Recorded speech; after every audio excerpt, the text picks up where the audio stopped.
Happy Friday, everybody, and welcome into Locked On College Football Kickoff Live, your place for all things college football, 11 a.m. to noon Eastern Time, every single Friday, wherever you get your Locked On podcast on YouTube. Thanks for making Locked On College Football Kickoff Live your lunchtime listen every Friday. That is Alex Dono of Locked On Canes. That's Kenton Gibbs, Locked On ACC and Locked On Wolfpack. Drake Toll of Locked On Big 12 with you here. And guys, another week of madness in college football with top 25 matchups like Penn State, Ohio State, Tennessee going to Alabama, Duke, Florida State, Utah, USC. But the big story right now, sign stealing in the Big Ten. Michigan, Jim Harbaugh under fire for something, Kenton, that Jim Harbaugh says he had no idea about. Yeah, I'll tell you what, my pinky had no clue that my thumb picked up the cup today either. Everybody's confused these days. You know what I mean? I don't understand why everybody's after little old Jim Harbaugh, but I will tell you this. If he is, in fact, found guilty of these alleged violations, if he did, in fact, send a staffer to watch Brian Ferentz-led Iowa offense, and then he sent the staffer to watch Minnesota with PJ Fleck and rowing the boat. Ladies and gentlemen, he's a sicko. He's a sicko that has violated multiple international laws, and he needs to be on the watch list. He needs to be on the watch list. All I'm saying is, if he violated these rules, he needs to have to go to everybody in his neighborhood, knock on the door, and say, "I'm Jim Harbaugh. I forced somebody to watch Brian Ferentz offense." That's all I'm saying. That's all I'm saying. Dono, I have always heard, I was in and around the Baylor scandal in 2016, which was certainly not close to this. But the one thing that was echoed constantly was the head coach knows everything that happens in a pro. The head coach knows everything that occurs. And that applies for the biggest, the smallest, and scandals like this. I find it hard to believe if this happened that Harbaugh was in the dark. And that's what should be assumed by the Big Ten, by Michigan, by the NCAA. If these allegations, which are turning into an NCAA investigation, are proven, then you have to assume Jim Harbaugh knew what was going on. And if he didn't, that's on him for hiring the people who are responsible for this. Because right now, what Harbaugh is trying to do through his own statements and through his lawyer is create plausible deniability, right? Where, Tony Soprano didn't necessarily know, or at least thought, you don't know what the guys are up to that are 3 rungs below me, right? That's what Harbaugh is trying to go with here. And I think we're all learning a lot about college football today since these allegations have come out. I will admit, I've covered this sport for a long time. I didn't know that since 1994, you're not allowed to do in-person advanced scouting of opponents, that's an NCAA violation, that you're only allowed to watch film for the simple reason of you're not going to pick things up on film that you would pick up in person, which come to signs and sign stealing opportunities and all of that. And, the person who could end up being the fall guy here, or at least the one that I think Harbaugh is going to make the fall guy here or try to, is a staff member, Connor Stallions, who's an off-field analyst for the Wolverines since May of 2002. That's when the allegations start to come up here. He's been a coach in some capacity at Michigan going back to 2015, where he called himself a volunteer coach at that time. He seems to be the one that the NCAA considers the person of interest for organizing this. But I completely agree with both of you guys. I mean, if this is proven, again, this has got to come down on Harbaugh. And if I'm Michigan and I'm looking at my head coach, well, didn't, we just suspend him, or he suspended himself, or whatever that was, for 3 games for completely separate violations, recruiting violations during COVID.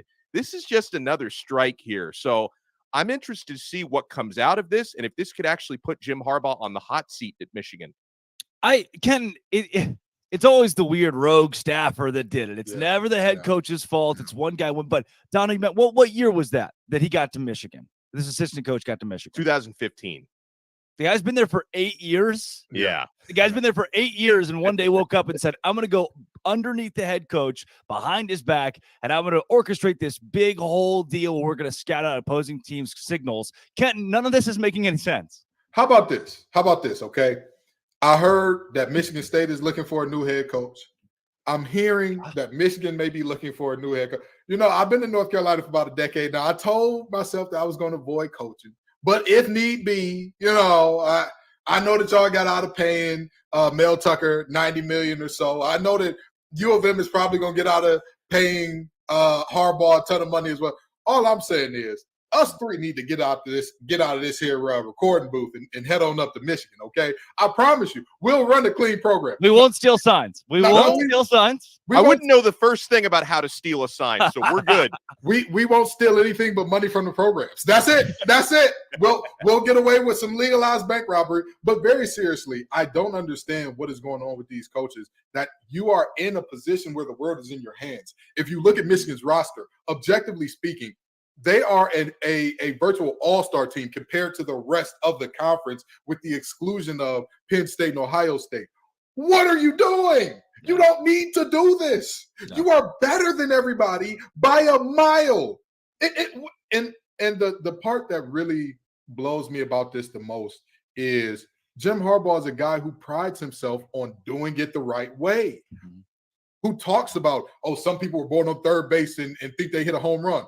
Well, brother, if you illegally stole those bases, you're on third base too, and you didn't hit a triple. So I look at this situation, and it's very disappointing to me because, again, it's very similar to the Mel Tucker situation. And regardless of the legality of what has happened or whatever, this is still a black eye for your university. It's a black eye on your personal profile, and you're potentially forfeiting, and this is crazy to say, 8 figures. Yeah. 8 figures.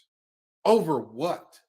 For what? If you didn't think your team could win, go to Rich Rod route. Rich Rodriguez ran Michigan into the ground, got his checks, and left. He left. What are we doing here that you feel the need to cheat in this way that is now, after you've already just come back from a suspension, put yourself in more jeopardy? Yeah. Guys, before we look at the biggest games this week, though, I want to go back and give some credit where it's due to a team like Washington that went out against Oregon, who had some questionable coaching decisions and clock management there late. And Dono, the Huskies remain undefeated and look like a true playoff caliber team right now.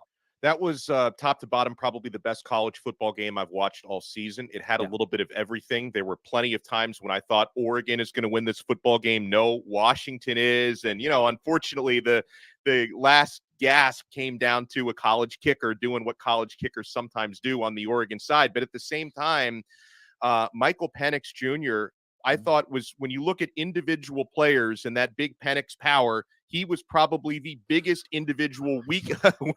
I was wondering if someone would catch that. That's awesome. I think it just took us a second. There's no way Dono said that. The Italian man in the hat. He said it. Innuendos. Usually it's Ken and I, but all right, Dono. He had onward. He had the biggest game a quarterback has had this year, and he had his potential Heisman moment, guys. And, and that's in the very same weekend that last year's Heisman winner probably, unfortunately, took himself out of the running with a tough loss in a 3-interception game in Caleb Williams. So we could see the changing of the guard here, and Michael Penix Jr. now becomes the clear, if he wasn't already, front runner for the Heisman Trophy. And the Washington Huskies, this is a team I am taking very, very seriously as a national championship contender. So that was an unbelievable dub for them. Kenton, do you buy that? Washington possibly winning a title this year? Absolutely. That man, Trent Penix, has a rocket for a left arm. I told y'all last week in picking these games, the lucky lefty was going to get it done. And the reality is, Coach Lanning is doing it for substance, not the clicks. He's doing it for substance. That's why he went for it on 4th down all those times. It was not Hollywood. It's not Hollywood. It's not Hollywood. They're playing it on the grass. Well, guess what? You just got your tail whooped on the grass, and it's your fault, Dan. Maybe, just maybe, next time, spend a little bit more time focusing on your team and your strengths and weaknesses. And I think the funniest thing about people not looking at his blunder, because I don't think his blunder was as bad as Mario Cristobal's. I don't think it was as bad, but it's near that. It wasn't. It's near that for this reason. 3 different times you go for it on 4. 2 of those you were well within field goal range. If you hit one of those field goals, just one of them, this is an entirely different game. If you hit both, you win. You win the football game. So, all in all, I just very much so like to thank Michael Penix for making me right here. I always appreciate being right. And, they say that left-handers are the devil's servants, but guess what? That man was giving them hell all afternoon on that day. This week, guys, biggest game of the week is really not close. We got a top 10 matchup, 11 a.m. on Fox between Penn State and Ohio State. Locked On Nittany Lions host Zach Senko joins us now.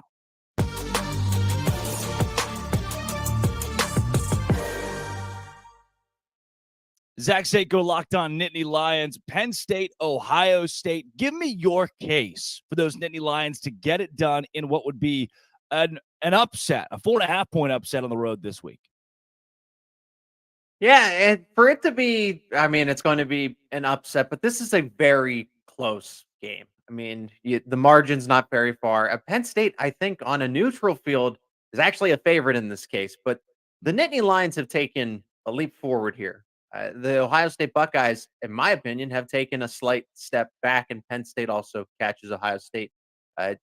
Unfortunately for college football fans, just in a better spot. As a neutral college football fan, Ohio State's banged up and it's not just a couple rotational guys. Ravion Henderson, Emeka Egbuka, Mayan Williams, to your top two running backs, to your second best wide receiver with Marvin Harrison Jr. But Penn State, let's not talk about the guys that are unavailable for Ohio State. How about the guys that are available for Penn State? I mean, this is a team that is littered with first-round talent, specifically on defense. Kalen King, Chop Robinson. I'd even argue that Curtis Jacobs could be a fringe day one pick. But and then just factor in that Penn State now has Drew Aller, Nicholas Singleton, Katron Allen.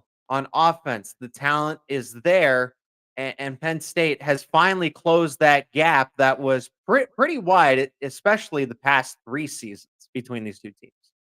Wow, always great to hear a technician get love on this show. You knew I was going to do it as soon as you shouted out Kalen King. But now, let me ask you this. Last time you were here, I asked you who the unheralded players are that could show out and have a big game. But let's just be honest. There is a reason that they're the underdogs. Who are the players that you're looking at on Penn State that you're saying, this player has to have a big game? They may not be a household name, but this player, if they have a big game, if they do a good job of neutralizing such and so from Ohio State, we win this game hands down. Who are you looking at? Well, Kenton, I appreciate that question. I actually already had a little bit of preparation for this because I did that in my individual game preview on Locked On Nittany Lions. Dante Cephas. It is Dante Cephas who transferred in Penn State, all the lofty expectations that, hey, this was the next guy or this was the one that was going to at least help Penn State because the wide receiver room is one of the weaker links on the team if you can find any on this Penn State team. Dante Cephas is quick. He's fast. He's the one that gives you that deep threat ability. You look at the statistics, Penn State has only attempted 11 passes of 20 plus or more yards with Drew Aller at quarterback, who has one of the better arms in the country, in all of the country, and nobody has stretched the field. Nobody has tried to stretch the field. Dante Cephas has done this once. And I think about this. Penn State has been very tight to the vest with what they want to show anybody because they've had that fortune. You played that type of schedule. I get it. They're not battle tested, but that was also an opportunity for them to conceal some plays that they're going to need against Ohio State and Michigan. Penn State's thinking long term here. Why would you call these kinds of plays against Illinois, Northwestern, Delaware, even Iowa? You were able to hide some stuff away from Iowa, who's probably going to go 11-1 and be the team in the Big Ten West. Dante Cephas needs to become that household name because now you've had the bye week. There's no excuses anymore. Well, he transferred in late. There's some things he needs to pick up with the playbook. That's at this point, now that you're past the bye week, that can't be the excuse anymore. I was making that excuse for him. I've run out of time here. If Penn State wants to help out the run game in itself, keep Ohio State's defense honest, Dante Cephas over the top, at least to open things up schematically so that the ground game isn't smothered by a Jim Knowles who's going to try to sell out for it with cover 0.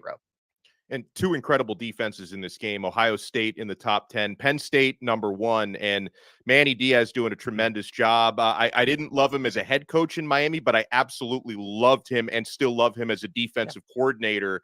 What are some of the key matchups there? Because obviously Ohio State littered with top wide receivers left and right, and their offense seems to be finding themselves. They're a lot better than they were at the start of the year.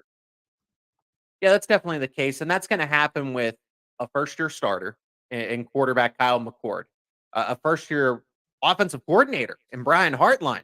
Those when you make that kind of change, I think that hasn't been talked enough about for the Buckeyes here, but now they're at the midseason point too. Same thing with Penn State. They've had to kind of figure it out with a new starting quarterback and some small changes here and there. As far as what you're asking about defensive matchups, it's that pass rush, that blitz-heavy defense from Manny Diaz, who calls havoc-type plays, blitz plays 56% of the time.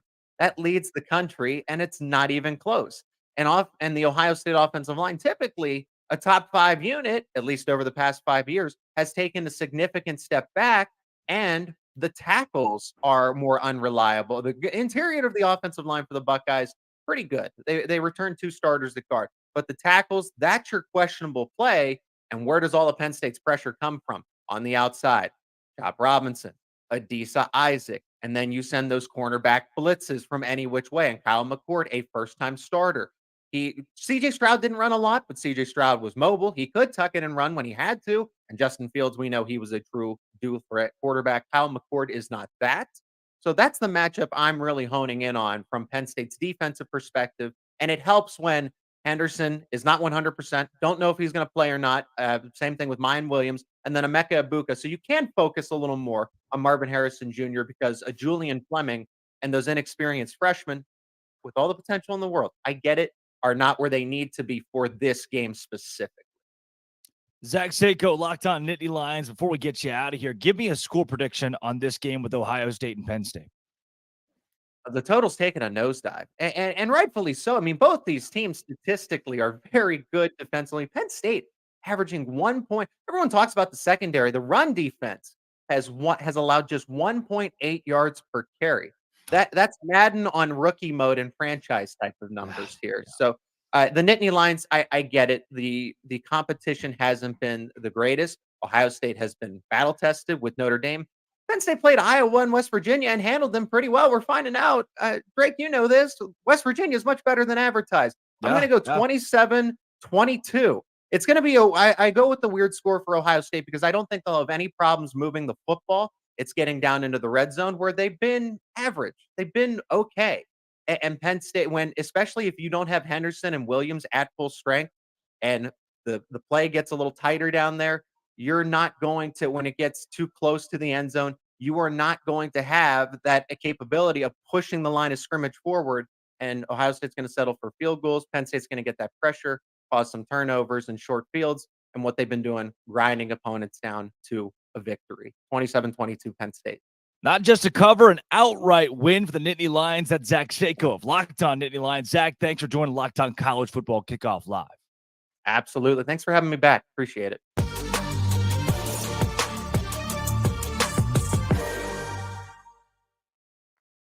Guys, if you've benefited from therapy, I know I have, or you want to give it a try, you need to give BetterHelp a try. This show is brought to you by BetterHelp. Folks, sometimes in life, you may struggle to manage your time. Your brain never stops moving. I know at times I've struggled with managing my family life with my work life. If you've been thinking of starting therapy, give BetterHelp a try. It's entirely online, designed to be convenient, flexible, and suited to your schedule. Just fill out a brief questionnaire to get matched with a licensed therapist. And if for whatever reason you want to find a different match, you can switch therapists anytime at no additional charge. Make your brain your friend again with BetterHelp. Visit BetterHelp.com/LockedOnCollege today to get 10% off your first month. That's BetterHelp, H-E-L-P, BetterHelp.com/LockedOnCollege.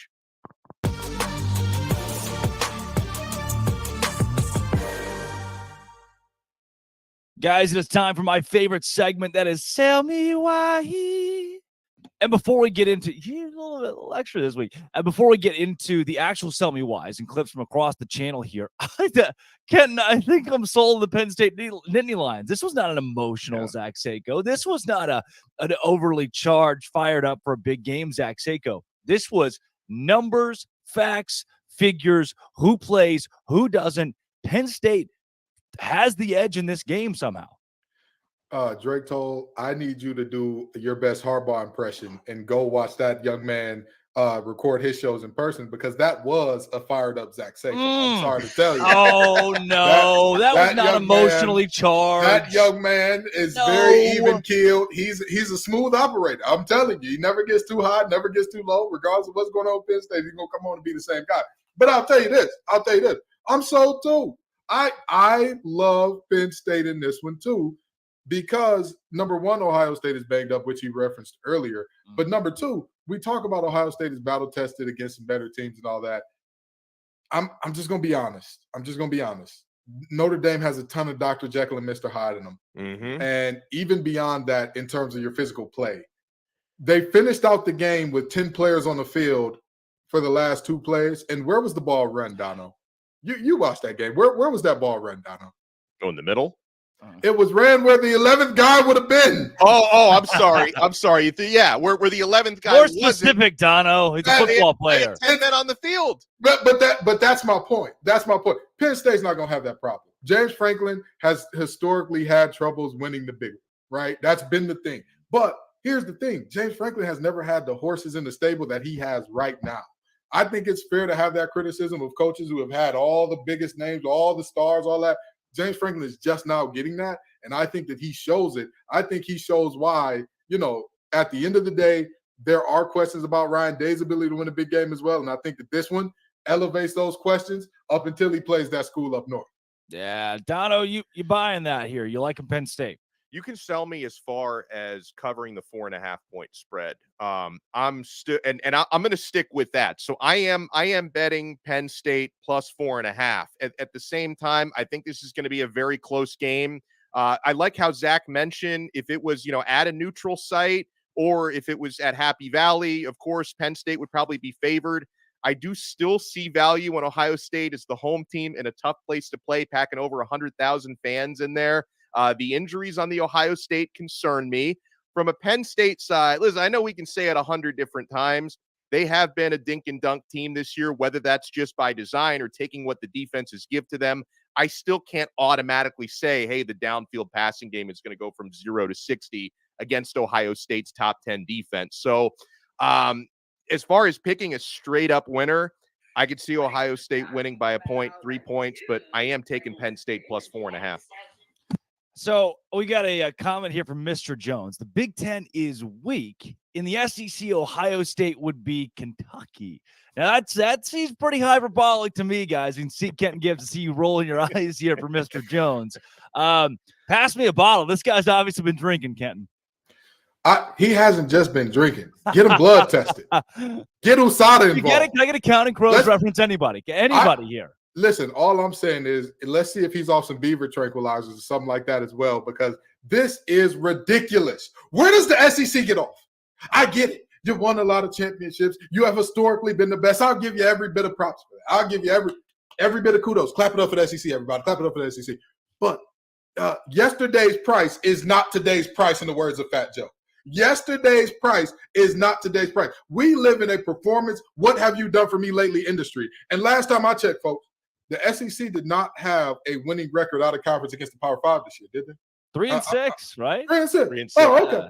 Yeah. So somehow I'm supposed to believe that this 3-6 conference, the conference that made North Carolina look unbeatable, made their defense look like the 85 Bears, the conference that made Quinn Ewers look like the next coming of Peyton Manning, the conference that had multiple teams walk into their trap and take over their trap in non-conference, all of a sudden, because they're playing each other and it's somebody's sorting to the top, oh, they're the best. Oh, the Big Ten can't compete. Oh, no. Ohio State's just Kentucky. Come on.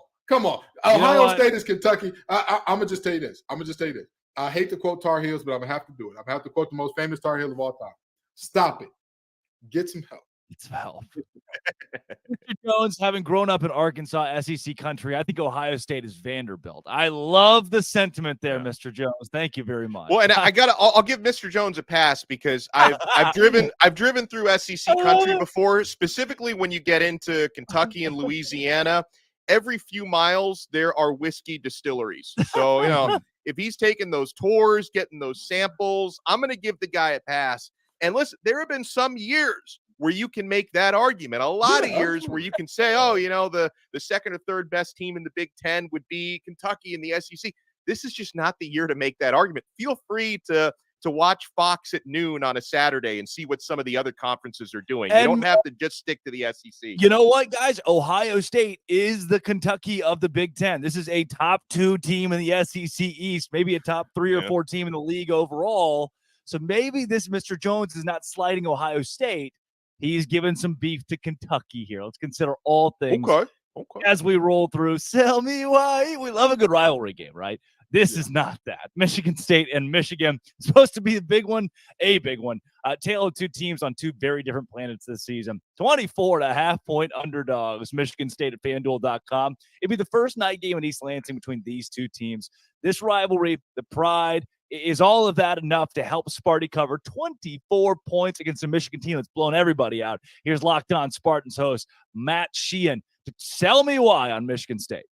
Matt Sheehan, Locked On Spartans, and hello, Mark. How are you doing today? Why should you take Michigan State plus 24.5 against a juggernaut like Michigan, and a juggernaut that may or may not spy on every single team it plays? Well, look, it fits every stereotype of, this is Michigan State's Super Bowl coming up this year. I mean, find another game on the schedule that's going to be as big as this one for the green and white. I'm not sure if a luxurious bowl game is in the future. So, they're going to give every single ounce into this game. Now, just all that rah-rah stuff aside, it's going to be a nasty game in the state of Michigan. And with 24.5 points, that's a big total. We'll see if they can get the air raid going on the Wolverines side of things. And also, I'm going to leave you with this little nugget here. Michigan State at home, whether they're a good team, whether they're a bad team, they have covered 6 of their last 7 games against the Wolverines at Spartan Stadium. They show up. They show up when it's time to play those guys at home. So, 24.5 points. That's why you take it. I mean, we are really not talking enough about how Michigan State's offense is Iowa in disguise most weeks. This is not a good Michigan State team. And I get it, right? The Mel Tucker situation, these kids are reeling. We're talking about 18, 19, 20-year-old kids going out there. So I understand it. But, Kenton, this Michigan team's been rolling through everybody. I don't know if I see why this week's different. We need to rename this segment Sell Me Spies, because I don't care if they got the KGB, the MI6, the CIA. I don't care who Michigan got spied. Michigan is going to dominate this game. Here's the thing. Michigan State, by the way, they have already scouted out Michigan State based on what we know. Report away. Yeah, they've already got it. And not only that, here's the biggest thing that I look at when I talk about this game. Michigan State has gotten better every week in terms of their losses have been closer ever since that Washington loss, and they've gotten closer and closer and closer. They're going to be a team that still doesn't feel good about themselves. A closer loss is still a loss. It's still a game that you look at and you say, man, this did not go the way we wanted it to. Yeah. I know that their coach is going to say, hey, we're right there, guys. We're right there on the precipice. And then they'll see Blake Corum run by, and he won't be this close. He'll be a little bit further. And then they'll see Roman run by. And he won't be this close. He'll be a little further. They'll see J.J. McCarthy dotting up more folks deep, and they won't be this close. 24 is perfect because that's a game that, I know that there is an actual rivalry named Clean Old-Fashioned Hate. I believe that's Georgia and Georgia Tech. But this is really – these two really hate each other. Like, this is real life. Like, oh, you're little brother. We're big brother. Michigan loves the big brother thing, and they take every opportunity they can to kind of, hold their what's on these guys and say, hey, we're big brother. And Michigan State does everything they can to stop it. They just don't have the guys this year. They don't have a coach this year. Michigan covers easily. Yeah, Dono, I think I'm there. Yeah, I mean, Michigan obviously has a big quarterback advantage with J.J. McCarthy playing on he's not going to win the Heisman, but he's playing at a Heisman candidacy type of level. He's not taking that from Penix, but he's playing very well. And then another way to look at it, guys, is obviously Michigan is the better team. And I know Michigan State, if there's one game to get up for emotionally, it's this one. But still, going back to Michigan, who I think is going to cover this big spread, I think about the way that this now scandal could affect Jim Harbaugh's mindset. He's not going to call off the dogs, right? I mean, you think about it. If Michigan, who I believe is head and shoulders the better team here, they've got a three touchdown, 24-point lead in the fourth quarter. I think Harbaugh may take some of his frustrations out on Sparty this weekend. And so I'm normally I'd look at this and say, maybe they cover 24.5, looking at Michigan State. I don't think this is the week for that. I think Michigan wins by 5 touchdowns. Now, wait a second. We know that Michigan State has said that they don't care. They'll play this game. They've already given the check. Remember the Incredibles when it's dashed so fast and Mr. Incredible keeps going, hey, whoa, slow it up. He wants them to get second in the track meet and not look too fishy. What if Harbaugh's like, hey, listen, hey, run it inside the 10 and slow it down. Slow it down a little bit. Not act like we're reading plays over here. let me quote another Michigan legend, Instagram comedian HaHa Davis. By the end of this game, Michigan State will be asking, big fella, what is your frustration? Because there is going to be some ugliness on that field. Again, this goes back decades. As a Detroit, Michigan kid here, I am telling you, I know exactly what this is like. This game here, again, there's already hate here. You know that Michigan State fans are going to heckle and call them cheaters and all that. And if I know anything about Harbaugh, he is unapologetically himself. That is one thing that he lost out on the top recruit because he would not take his football cleats off in that young man's house. That is how committed to the bit Harbaugh is. There is no slowing down. If he had Dash would have won that race in 0.1 second. They would have went ahead, fired the pistol, and Dash would have been looking back at everybody like, oh, these guys still running? What's going on here? I love it. Well, look, let's go to the Pac-12, which we gave a little love to. Oregon, Washington. This week, another big matchup. It's being overlooked at this point. It's a top 20 matchup. It is USC and Utah. Utah is ranked 14th, which is higher than USC. They're at 18 now after the loss. Are they fraudulent? Many are asking. The Utes find themselves at 7-point underdogs anyway. That on FanDuel. Locked On Utes host JT, Worcestershire. Try the Utah Utes can absolutely cover the 7-point spread on the road in the Coliseum as they take on the USC Trojans. Hello, everyone. JT Wistersill of Locked On Utes here. And I know a lot of people are going to be high on USC because Utah doesn't have Cam Rising, but football games are not just won in the quarterback battle. They're also won at the line of scrimmage. And Utah has the #1 defense in terms of rush yards allowed in the FBS. Also, this Utah team ranks top 10 in sacks, and no one in Power 5 football right now has more sacks than Jonah Ellis. So look for Utah to stop the run and get after Caleb Williams at a high level. And when you do that, you turn Caleb Williams over. Utah may not win this game. I think they have a good shot to do so, but I do believe they will cover the 7-point spread because the defense is going to have another dominant outing and the offense will do just enough. Yeah, it's JT Worcestershire sauce. I have confirmed. I've had it on my show like 4 times, and it's at the company. It's the one name. It's like there's so many consonants going on here. Kenton, Utah, USC this week. I'm not buying the Utes. I don't know if I'm buying the Utes without Cam Rising. And guess what? I'm also not buying the Trojans. There's a big paint drying competition over in Groesbeck, Texas this week. I'm gonna have to get myself out there. I don't know if I can make this game. You know. As poorly as we saw Caleb Williams play last week, let me go ahead and quote Aaliyah here. If at first you don't succeed, dust yourself off and try again. You're quoting a lot of people here today, Chris. Hey, there's a lot of quotable folks in the world, but I got to give this game to USC because, and I think that they cover as well because while their defense is very suspect, so is Utah's offense. Like we've seen at multiple points this year that offense, I'm not saying that you ever seen the meme where they said they're almost every quarterback in the NFL is Kirk Cousins? All I'm saying is there are a lot of college offenses that are Iowa. And Utah at times this year has looked like Iowa West. And with that being said, I'm not sure even against the fraudulent defense that they can keep up with Caleb Williams and company. Dono. Oh, I'm buying low on USC. I think coming off of, last week's debacle against Notre Dame, a 48-20 loss. I think that's influencing the betting public. I think that's influencing the odds makers. I think this spread would be and should be bigger in USC's favor, if not for last week. Obviously, USC has big question marks on defense, but Utah without Rising, that's just not the team to exploit that well enough to win this game. And I'm expecting a big-time bounce-back performance from Lincoln Riley's offense and Caleb Williams and company. So I'm going USC to cover. They're a good team, not a great team, but they're good enough to win this game by more than a touchdown. Here is one that won't be close. Staying in the Pac-12. It's number 5 Washington, unranked Arizona State in Seattle. Arizona State's lone win of the season, week 1 against Southern Utah. The question here isn't can Arizona State win, but can Washington run up the score after last week's close win over Oregon? Can they cover 27.5? Here to sell us why they can do that is Locked On Huskies host Roman Tomasoff. The Washington Huskies can absolutely cover this 27.5-point spread against the Arizona State Sun Devils. I'm Roman Tomasoff from Locked On Huskies. And the first thing we have to think about is, of course, Heisman favorite Michael Penix Jr. That's right. The Husky quarterback has been just fantastic this season, leading the Huskies to not only a 6-0 record and the number 5 spot in the AP poll, but the Huskies have at the very least pushed, or if not covered the spread in every single game this season. The only one they even, considered pushing was against Oregon this last week.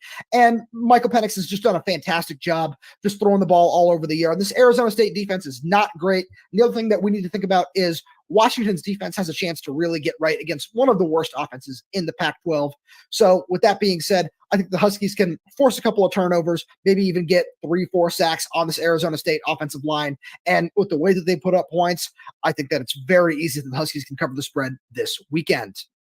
Yeah, here's what I'm hearing, Dono. Washington good, Arizona State bad. That's enough for me. I'm passing on this one. I'm not going to pass on talking about it, but I'm going to pass on betting on it. Can Washington cover 27.5 points against a bad Arizona State team? Sure. Should they? Probably. But I'm passing on a number that big coming off a game as big as Washington just had, right? One of the biggest wins any team in college football is going to have regular season all year long. There's obviously an opportunity at a letdown. Now, a letdown game for Washington is still good enough to beat Arizona State relatively easily. But with that said, I'm not betting minus 27.5, not after last week. There could be a bit of a letdown and a hangover. I'm staying far, far away from this one. Yep. Kenton, final score 48-24 is not a cover here. Here's the thing. Arizona State is not a good team. They are 2-4 against the spread this year. Penix has looked amazing, but let me tell you something about that 2-4 against the spread. Their only 2 wins against the spread have come when the opponent has double digits to cover. I think this is another one of those games that, Arizona State, the public perception of them is a little worse than they actually are, number one. I'm not saying they're a good team. I'm just saying everybody thinks that they should be relegated down to FCS immediately, which I think a little bit of a reach there. And even beyond that, I'm looking at this Arizona State team and I'm saying to myself, y'all probably don't need to do that much to not lose by darn near 30 or 30 plus in a game where, again, Washington is coming off a huge, very explosive win where that they gave everything they had. They're going, it's all right, take it easy their way into a 14 to 20 point win this week. Guys, I'm starting to break out in hives. We've spent so long not talking about the SEC. Let's get back to it. Tennessee and Alabama this week, one of the biggest games in the country. We will be joined coming up next by Luke Robinson, host of Locked On Bama. But first, Dono. Guys, you got to snap into action this football season, this NFL season with FanDuel, America's #1 sports book. We've just heard all these sell me whys. Right now, new customers at FanDuel get $200 in bonus bets guaranteed when you place a $5 bet. So if you've heard us talking about all these numbers and these lines, you want to sign up today, it's a great time to do it because you get $200 in bonus bets, win or lose, at FanDuel right now. If you've been thinking about joining FanDuel, there's no better time to get in on the action. The app is so easy to use. There's a wide range of betting options, including spreads, player props, over-unders, so much more. Visit FanDuel.com/lockedon and kick off the NFL season. FanDuel, official partner of the NFL.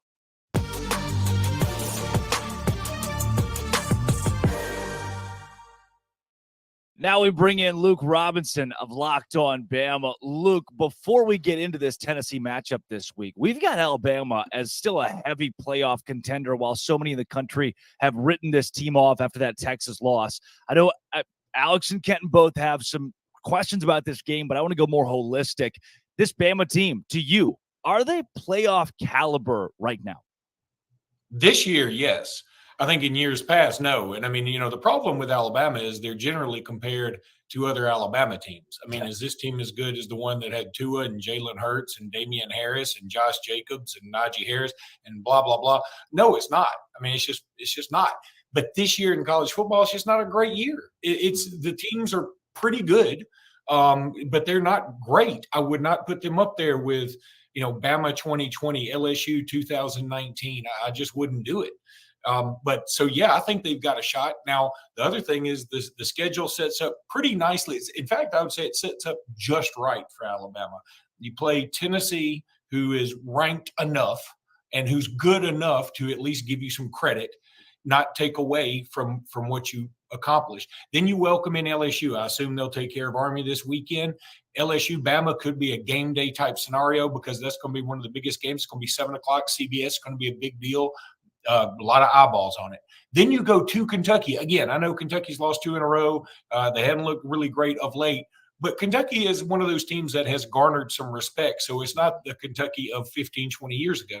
Then, of course, you have the Iron Bowl. And, look, we all know when you play Auburn in Jordan-Hare Stadium, that place is an Indian burial ground made out of crashed UFOs. Strange things happen. People are going to give you credit for it. And so that's good. And then, of course, you probably play a Georgia team that's either going to only have 1 loss or maybe be undefeated. And if you can take care of that, there's no way you keep Alabama out of the playoffs. Yeah, I 1,000% agree there. In terms of this game in particular, right?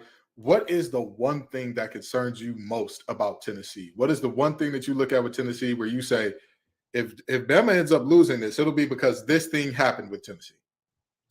Yeah, the only thing better than the rush at Alabama when it comes to sororities is the rush for Tennessee on the pass rusher. I mean, on the passer. I mean, they get after it. And Alabama doesn't protect their passer very well. I mean, look, Jalen Milroe is very big, very strong, very athletic, very fast, very mobile, and he's getting sacked about 5 times a game. That's a problem. And I don't think Alabama's played a pass rush quite as good as this Tennessee one. Now, A&M's up there. A&M's very, very good. And the difference was we played A&M on the road and we played Tennessee at home, so maybe that helps Alabama and keeps them from 1 extra sack. But I think the goal is going to be don't give up any more than 5 sacks. I mean, I think at this point, as an Alabama fan, we're all relegated to, hey, we're going to be sacked 5 times, whether it's all on the offensive line, whether it's Jalen Milroe not throwing the ball away when he should or not taking off and trying to get some extra yards, whatever the case may be, 5 sacks is going to be what it is. Don't give up like 8 or 9 sacks. That's going to be the biggest thing. And I'm telling you, it's a threat to happen. So last week against Arkansas, obviously a lot closer than it should have been, but I think it can be a good thing when a great team kind of escapes with a narrow win. I'm sure Nick Saban has taken a lot of teachable moments out of that Arkansas game. What has the message been from Nick this week, and how do you expect them to respond? Saban is trying so hard. You can read it in between the lines here. He's trying so hard to figure out what's going to press this team's buttons.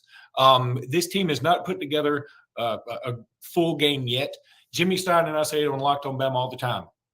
A team plays its best once or twice a year, its worst once or twice a year, and everything in between is what you actually are. And I think Alabama has sort of been what they are this entire time.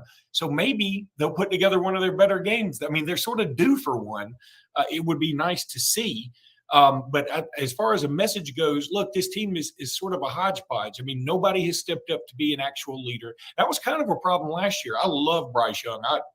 I've made the argument, I'm sort of walking this back, but I've made the argument Bryce Young may be the best player in Alabama history. The difference, from him and some of these other guys, he didn't have the weapons outside of Jamison Williams and John Mechie that first year where he played great, but then both of them go out in the national championship game. So he wasn't able to bring home the title. But we didn't have a leader last year. Bryce Young is sort of a quiet dude. And I mean, he leads by example more than anything, but he's not going to get in your face. And Will Anderson, as awesome as he's being in the pros and as awesome as he was at Alabama, he didn't seem to get into everybody's face either. So we missed that, having that dog in somebody that really got after it. And I think Nick Saban's looking for somebody to step up and take that role because he's tried everything. You can tell he's tried sort of getting on to him. That hadn't worked necessarily. And again, I go back to the hodgepodge statement where you've got these true freshmen that you can tell are really talented, like a Caden Proctor, but he's not putting it together yet. Then you've got some guys that are transfers. You've got a quarterback that everybody hadn't completely bought into just yet. They bought into him more than they had, but he's not. Everybody's not totally sold on him just yet, and that includes the fans. So I think that it's going to be one of those trial by error things all season long. But if they can ever put it together, this Alabama team in the end has as much talent as anybody. Luke, give me a final score prediction. Alabama, Tennessee in Tuscaloosa this week. All right, I'm going to stick with this because I just sort of pulled it out of the air a couple of days ago, and it would be sort of cheap to change it. Yeah, I'm going 19-14, which is a throwback to the 2015 game. I know it's kind of stinky considering in this day and age of offense. But look, these with the new clock rules, and you say, oh, all you're missing is 5 or 6 plays. Those are a pretty big deal with these two offenses. I mean, Tennessee is a running team. Alabama, yes, they can have the big plays, but if they don't hit a big play, Alabama's had some problems doing anything else. So, and their running game hadn't really busted out just yet. Yeah. So I think that we're going to see a lot of 2, 3, 4 yard gains in this game, maybe a couple of sacks, maybe not 3 and outs, but like you're going to have a first down and then a 3 and out after that. So we're going to have the punters are going to get some workouts. And this is a throwback to the 2015 game where Alabama won 19-14, and two great defenses. I sort of see this, and two quarterbacks, by the way, that almost mirror each other, except for the fact that Milroe's been sacked 26 times and Milton's only been sacked 8. Yeah. Luke Robinson of Locked On Bama, playoff hopeful. Thanks for joining Locked On College Football Kickoff Live. Thank you guys for having me.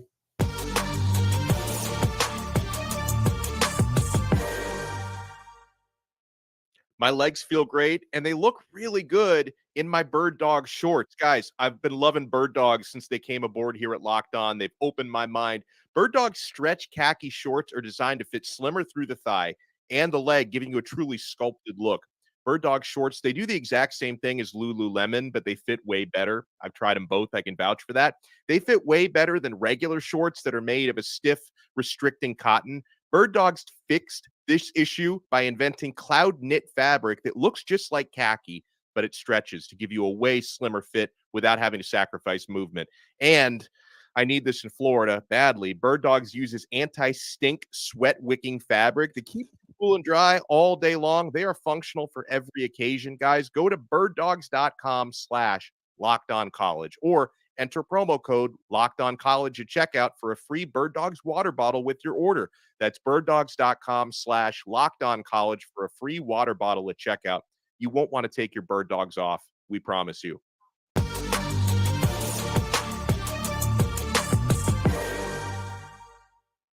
All right, guys, it's time for game time decisions, some booms, some busts. Let's wrap up today's show with everything you need to know this week in college football. We'll go boom or bust first. And Dono, I'm gonna pitch it to you here. You're usually pretty rosy with your booms, your busts.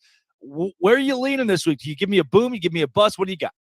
As much as I'd like to give you booms only, I can't ignore USC. That was a train wreck last week, and I think at least 2 of us, if not 3 of us on the panel, did predict Notre Dame to win the game because of USC's questionable defense. But what I did not expect was 3 interceptions by Caleb Williams, the constant pressure and duress that Notre Dame put him under. So it wasn't just USC's defense. It was their offense and their Heisman winner as well that let them down last week. And even though I do think the Trojans will respond this week, they've got to get a bust last week, because that's the type of game that obviously is going to haunt you when you're trying to get into the college football playoff.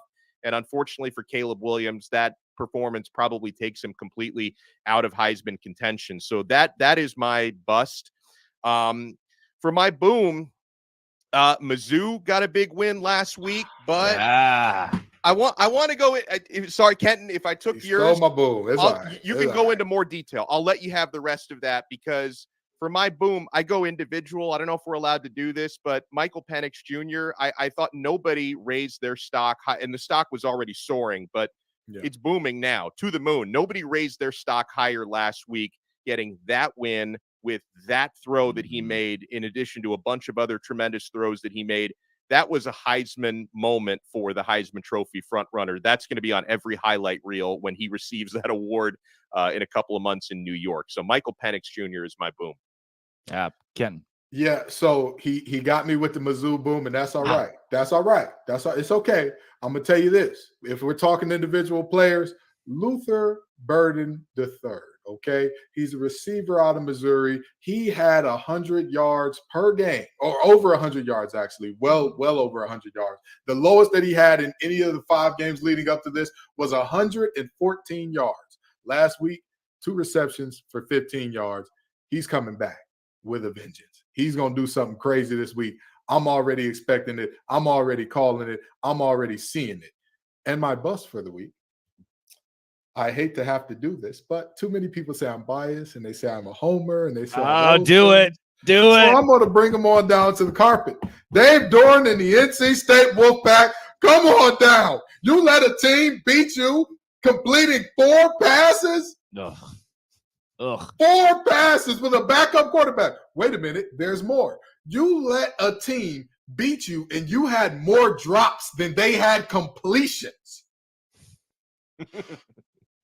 You let a team, the lowest average score in the ACC, the lowest scoring offense in the ACC is Virginia. Averages 22.3 points or something along those lines. You put up 3. You couldn't score a point per quarter. Yeah. Come on down. Bust of the week. A team that many people saw as the dark horse of the season. That had to be a low moment. I expect the Pack to bounce back. I really do. I expect them to be better going forward. But they need to be called to the carpet for what was an abysmal performance last Saturday in Wallace Wade. Non-competitive is the way I would say. Non-competitive. Give me my boom this week is a team that we didn't talk about much past their loss to Washington State, but it's Oregon State. And the reason I put the Beavs as my boom is we're going to look up in a few weeks at 9-1 Oregon State and think, wait a second, here's a team that is fighting to stay relevant in college football and be in a Power 5 conference who might win their Power 5 conference championship in its last year of existence. They're at Arizona this week after a double-digit win against UCLA. That's probably a win, though Arizona also a booming team right now who's been pretty even keel this year. At Colorado, that's a win for the Beavs. Stanford, give it to them. 9-1 going into Washington and then Oregon. Certainly they should lose those games, but now the story flips. It's not, Oregon State's just piddling around playing Washington or Oregon. Now this team looks pretty legit. Oregon State, a boom. And guys, we can't let them escape. We can't let Louisville escape without giving them a bust. Yeah. Talk about non-competitive. This game in the second half, the Cardinals were held scoreless. They were 7-point favorites last week. Rat line. And it wasn't just a cover for Pitt. They won by 17 points. Kenton, I will pitch this one to you really quick before we get into our game time decisions because you're locked on ACC. This was bad. Oh, it was god-awful. It was god-awful. And if you listen to Locked on ACC, which I hope you all do, I've said multiple times on the show, if Jack Plummer can put out 5 elite performances, just 5 elite performances on the season, this team will be A-okay. Yeah. He clearly was not elite in this game. His wide receivers did not help him. A lot of drops there. It was a tough game overall for Louisville. And this wasn't really a game that you look at and you say, man, Louisville is just, they just are showing up and they just got all the bad breaks. No. Pitt was creating the bad breaks, henceforth breaking their spirit, henceforth breaking their undefeatedness, henceforth breaking what honestly and truly could have been something super special for Louisville in terms of potentially running the table and getting to an ACC championship. All of that was broken. And of course, who was it broken by? A Pitt team with MJ Devonshire on it. Every time you see or hear the name MJ Devonshire, it's a pick six. Remember last year against West Virginia? Pitt six. This year, another Pitt six. MJ Devonshire is Johnny on the spot whenever you need him, but Louisville threw it right to the boy. It's been a tough week for Louisville fans, and we're not going to end it nicely here. Ken Gibbs said they might be last year. Could they be a TCU type in the ACC? Could they be that team that? Nope, they lost to Pittsburgh. No, they lost to Pitt. Not at all. College football's biggest games this week. Let's go through and pick them. We start in the Southeastern Conference. Tennessee, Alabama. Dotto, who do you like to win this game in Tuscaloosa? Oh, I like Alabama, and it goes back to the conversation we had with Luke. You guys know I like to buy low. That was just uninspiring football that Bama played, nearly blowing an 18-point lead against a bad Arkansas team. Nick Saban, like Luke said, is always trying to figure out a way to push his team's buttons. I think, bouncing back, it was a dub last week, but bouncing back with a better performance against a ranked opponent is something I expect the Crimson Tide to do. I also don't trust the Tennessee Volunteers to win big games, play consistent football. So I think if anything, you're learning you should probably have Milroe throw downfield more often. That's where he's most dangerous. I see the Crimson Tide winning, and not necessarily saying winning big, but I see them winning by more than a touchdown. Kenton. They need to change that young man's name from Bazooka Joe to Sniper Joe or something, because at the moment he could not hit the side of a Super Walmart from the parking lot. And if you've ever seen the Super Walmart in person, those things are massive. With that being said, give me Bama. The reality is very simple. I do think that this is going to be a low-scoring defensive field possession game. And with that being said, if that is the type of game that's played, it's hard for me to go against Bama. It's hard for me to go against Saban. Saban is the ultimate game plan. Like, everybody talks about different coaches and what they do, what they don't do, and all that. Tell me one time that you've seen Bama lose, and at any moment you say, Saban managed the clock incorrectly. He took a bad decision in going forward here. He's done thing X, Y, and Z. I don't trust Heupel as much as I trust Saban. I think Bama gets it done in a close, low-scoring game. Saban's still great against his assistants, though not perfect any longer. He gets it done against Safe Pick. Safe Pick, Alabama beats Tennessee by at least a score this week. Let's take you to the ACC, where you two guys camp out. Duke, Florida State. Duke 14.5-point dogs on the road after a dominating win against NC State, Dono. This is a tough one because I wish I had a crystal ball to know for sure that Riley Leonard is back for Duke. Yeah. And even if he is he close to 100%? Because obviously, listen, Mr. Beelan, their backup, did enough, completing 4 out of 10 passes. 2 of those were touchdowns last week to give Duke a W. He's not going to be able to lead Duke to a victory against Florida State. You've got to have Riley Leonard. You've got to have a healthy Riley Leonard back. So if he plays and he's 95%, I'm going to say Duke can cover, because Florida State, in certain games this year, like against Clemson and against Boston College, they're undefeated, but they've had a couple of dicey performances. You could see something like that happening against Duke if Leonard plays. If he doesn't play, I think Florida State covers 14.5. And if we find out he's not playing, that number is going to get bigger than 14.5. So watch out for that. But either way, I see Florida State winning. It's just a matter of how close is it going to be, because nobody is stopping Keon Coleman. That dude is just on another level right now, their wide receiver. Kenton, you with it? Duke's defense is elite. Yeah. They have an offensive line that is physical. They just pound on you and beat on you. It's just body shot, body shot, body shot. And then you drop the hands. And what does a good boxer do? They hit you with the hook. Unfortunately. Oh, you meant body shot as in like boxing. Okay. Yes. Okay. All right. Sorry, Ken. I just graduated college. We would go to Cancun, and I digress. The Duke kids do not party like that, especially not for football. But that's neither here nor there. The reality is very simple. Too much Keon Coleman, too much Jared Verse, too much Kalen DeLoach. This is a Florida State team, stars at every level. Not good players, stars. Guys that will go on not just to play on Sundays, guys that we're going to be talking about in terms of, oh, yeah, we got to get him in fantasy draft coming up. And, we talk about Riley Leonard's injury or not. Johnny Wilson, what's going on there, right? Because if he's good, that's another one that can influence this line, because while Duke's secondary is good, while their defensive line is good, and Florida State has struggled a bit up front at times this season, I don't see a world where they can check both Johnny and Keon for an entire game and this thing be close, especially without Riley Leonard, because from what I saw last week and how bad his hobble was, even if he does play this week, he won't be anywhere near the Riley Leonard that we've seen. And his legs are a big, big part of not only his game, but a part of Duke's offense. So with that being said, regardless if Riley Leonard plays or not, regardless of his Henry Beelan, don't matter. You know what I mean? It could be Riley Leonard, Riley from Boondocks, O'Reilly Auto Parts. Give me Florida State. And they're going to cover. Before we close this thing out, we already covered and sell me why USC and Utah. So we'll give you Penn State, Ohio State, 11 a.m. on Fox. Gus Johnson, Joel Klatt on the call. Kenton, who do you got in this matchup?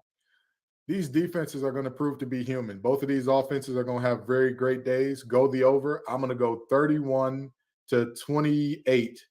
Penn State. Penn State with the upset outright, Dono.